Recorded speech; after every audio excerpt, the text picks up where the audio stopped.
21 hours and 19 minutes after he started speaking. Ted Cruz wrapped it up yesterday with his big talkathon in the United States Senate, and nobody was happier to see him finish than Kate Nocera from Buzzfeed, who covers Congress for Buzzfeed, and who was there the entire time. Why? My boss made me. No, it was. There was a certain point around, I think, 12:30 where I thought to myself, go home. Maybe you should go home, but I've made it this far, so I might as well just stay. And that I figured he couldn't talk past 3:30. In the morning? In the morning. Yeah. I assumed he would want to beat Rand Paul's time, and then he would wrap it up and go home. But then it was 3:30, and then it was 4, and then suddenly the sun was coming up. It was a beautiful sunrise yesterday morning. Do they have coffee there? So they didn't have coffee there. All of the coffee places were closed, but I put out a request on Twitter sometime around 6 in the morning where I said, I'll marry the first person who brings me a cup of coffee. And suddenly I get an email from a Twitter follower that says, I'm heading to Starbucks right now. I live 4 blocks away. What do you want? A guy? A guy did. I don't think we're engaged. I haven't double checked. You don't think? I mean, but I was very grateful. I think he got a little scared when I, physically charged him for the coffee. At that point, I was a little scary yesterday morning. All right, I want to know how many people were sitting in the Senate while Ted Cruz was speaking. Well, it depended on what time. A constant presence was Senator Mike Lee from Utah, sitting at his desk. He was there. He would get up and ask very, very long questions to give Cruz a break. Pretty much most of Cruz's staff was in the galleries at some point.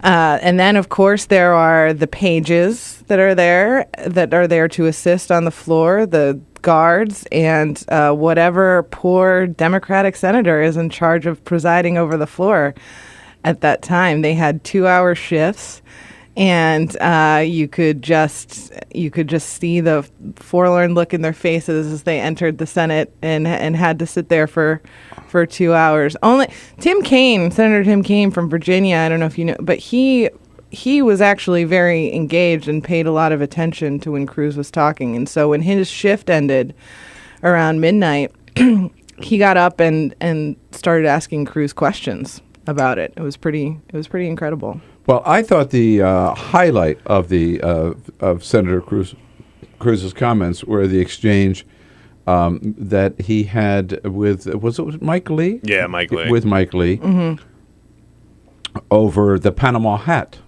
There's something called the Panama hat. Can you tell me what part of the world the Panama hat comes from? Well, I would yield to that question and note that it could possibly be Panama. You might think if you call it a Panama hat that it would make sense that it'd be Panama, but nope, think again. Ecuador. Ecuador makes Panama hats. I don't know that anyone makes Ecuador hats. That's a pretty fun manversation they're having. I mean, I thought they were talking about health care. Well, right? Is there no rule in the Senate? They can talk about anything they want? They can talk about anything they want. He could have read from the phone book if he wanted to. He could have read from Green Eggs and Ham. Which he, in fact, did. Yeah. Right. I noted it was probably the first time I would have with a goat was said on the Senate floor. Although those congressmen from West Virginia, we don't know. Be careful. I don't know, but I think it was the first time it was put. It was definitely the first time it was put in the congressional record. So, what was accomplished by the whole thing? So, from where I'm standing, what was accomplished is that Ted Cruz solidified his position as a hero to the Tea Party and conservative groups. I think he only further pissed off a number of senators in his own caucus because as he was talking, there were a lot of Tea Party groups that were really engaged on Twitter through all of this, blasting out the phone numbers of senators who were either, not going undecided or have publicly stated they're not going to support Cruz. And those senators whom he compared to people who refused to stand up to the Nazis in World War II. Yeah, he said he was talking about, anyone who didn't stand up, and it wasn't senator specifically, but it sounded a lot like he was talking about his fellow senators. It was quite a statement. But I do think that he probably did achieve some mind changing at some point with a few of them. Senators? With a few senators. I mean, you did see. So Mike Enzi, who has this primary challenge in Wyoming from Lynn Cheney. Lynn Cheney puts out a statement saying that she stands with Ted on this, and Enzi, who I really have never seen come to the floor and talk. I mean, I know that he has, but he's a very quiet member. Suddenly he was there asking questions of Cruz. He wanted to make it known that he was there and supported Ted Cruz and all of this. So at the end of it, they have a procedural vote, and Ted Cruz votes yes. He does. I mean, that surprised a lot of people. Senate rules are really, really, really confusing. So this was a motion to proceed to take up the bill, I'm pretty sure, to start debate on the House bill. I was confused by it for a while. And he said at the beginning of his speech, I went back and looked, that he would vote, and that it was the Friday vote on cloture on the House bill, which is the bill that defunds Obamacare and, keeps the government running. That's the vote that he is asking everyone to vote against, the Friday vote. But it struck me as not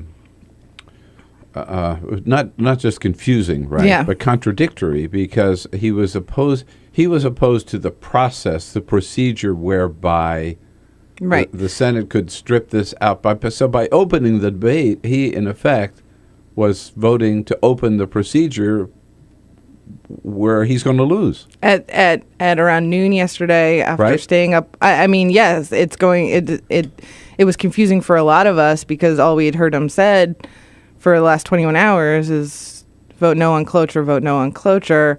And you really had to be paying attention very closely to understand that he meant the Friday one, and he said he always meant the Friday one. I mean, the New York Times pointed out that on Sunday he said that he didn't want anyone to move forward with anything. So it does, in fact, seem a bit contradictory. The New York Times also reports this morning, which I didn't realize, is at the very time when Senator Cruz started speaking Tuesday night, there was a fundraiser for Senator Cruz here in Washington, D.C. I didn't know that either. I read that. $2,500 a plate, where they had TV sets with Senator Cruz speaking on the floor. This was the entertainment at the dinner, if you will. So is that what this was all about, 2016? Yes. I mean, I think that it's hard to argue that that didn't have something to do with it. I mean, he energizes his groups. He makes money for his PAC that actually hasn't made a ton of money.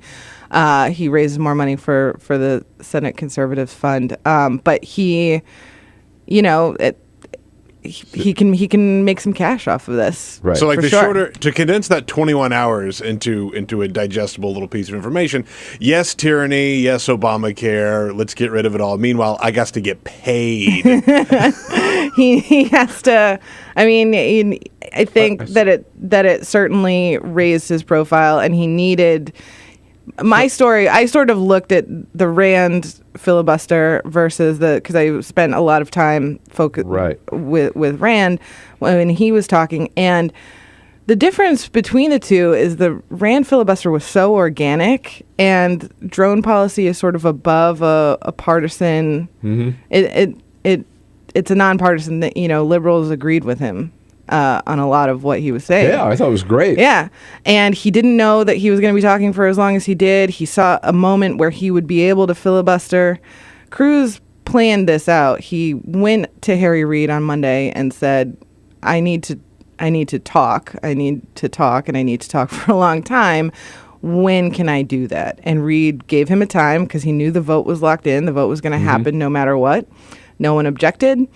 So he let him go. He went out and he bought comfortable shoes Who knows what was happening with the bladder, but we can assume that he was prepared, and so I think that was a really big difference in sort of the feeling of the filibuster and what it was like, or the talkathon, or whatever. So you were there for Rand Paul and Ted Cruz. Did you ever think that you might just have horrible luck?